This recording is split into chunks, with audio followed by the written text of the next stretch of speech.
ఆంధ్రప్రదేశ్లో తిరుమల తిరుపతి దేవస్థానం తర్వాత అంతటి ప్రాముఖ్యం ఉన్న ఆలయాల్లో విజయవాడ కనకదుర్గమ్మ దేవాలయం ఒకటి. రాష్ట్ర రాజకీయాలు అన్నీ ఈ ప్రాంతం నుండే నడుస్తున్నాయి. అటువంటి పరిస్థితుల్లో దేవాలయ చైర్మన్ల నామినేటెడ్ పదవుల భర్తీకి కూటమి ప్రభుత్వం రంగం సిద్ధం చేస్తోంది. దీనిపై తాజాగా ఏపీ సీఎం చంద్రబాబు కీలక ప్రకటన చేశారు. మే నెలాఖరు నాటికి అన్ని ఆలయ కమిటీలు వేస్తున్నట్లు సీఎం చంద్రబాబు తెలిపారు. ఇక జూన్ 12లోగా మిగిలిన అన్ని నామినేటెడ్ పదవులను సైతం భర్తీ చేస్తున్నట్లు స్పష్టం చేశారు. దీనితో ఇప్పటి వరకు అసంతృప్తిగా ఉన్న కూటమి నేతల్లో మళ్లీ ఆశలు చిగురించాయి.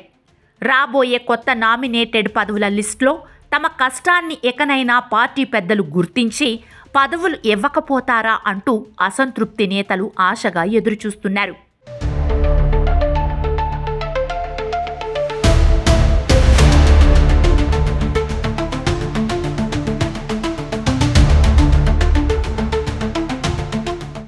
ఈసారి తెర మీదకు దేవాలయ చైర్మన్ల నామినేటెడ్ లిస్ట్ రావడంతో ఇప్పుడు అందరి చూపు విజయవాడ దుర్గ గుడి మీదే పడింది. దీనితో అసలు కనకదుర్గమ్మ గుడి చైర్మన్ పదవి ఎవరికి ఇవ్వాలంటూ కూటమి నేతలు చర్చల్లో పడ్డారు. అయితే ఈ పదవి మాత్రం జనసేనకు రావాలని జనసేన నేతలు, కార్యకర్తలు డిమాండ్ చేస్తున్నారు. గతంలో విజయవాడలోని 2 నియోజకవర్గాల్లో ప్రజారాజ్యం జెండా ఎగిరింది. అప్పుడు సెంట్రల్ నుంచి పోటీ చేసిన వంగవీటి రాధా 800 స్వల్ప ఓట్లతో ఓటమి పాలయ్యారు.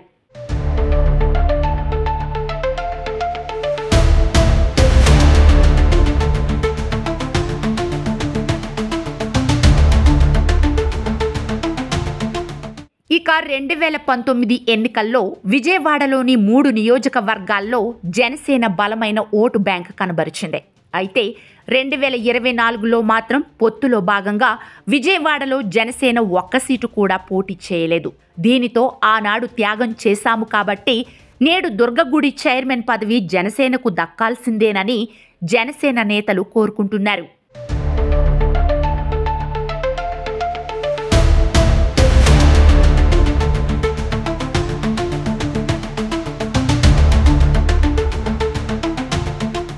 అయితే దుర్గగుడి చైర్మన్ పదవి రేసులో ప్రస్తుతం జనసేన నేత బాడిత శంకర్ పేరు రాజకీయ వర్గాల్లో వినిపిస్తోంది.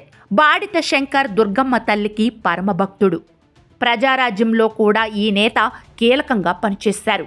కాబట్టి ఈయనకే ఈ పదవి ఇవ్వాలని పలువురు జనసేన నేతలు పట్టుబట్టారట. వాస్తవానికి విజయవాడ నగరంలో జనసేన పార్టీ బ్రతకాలంటే కనీసం ప్రోటోకాల్ ఉన్న నామినేటెడ్ పదవి ఒక్కటైనా ఉండాలి. లేకపోతే విజయవాడలో జనసేన భవిష్యత్ ప్రశ్నార్థకంగా మారుతుంది.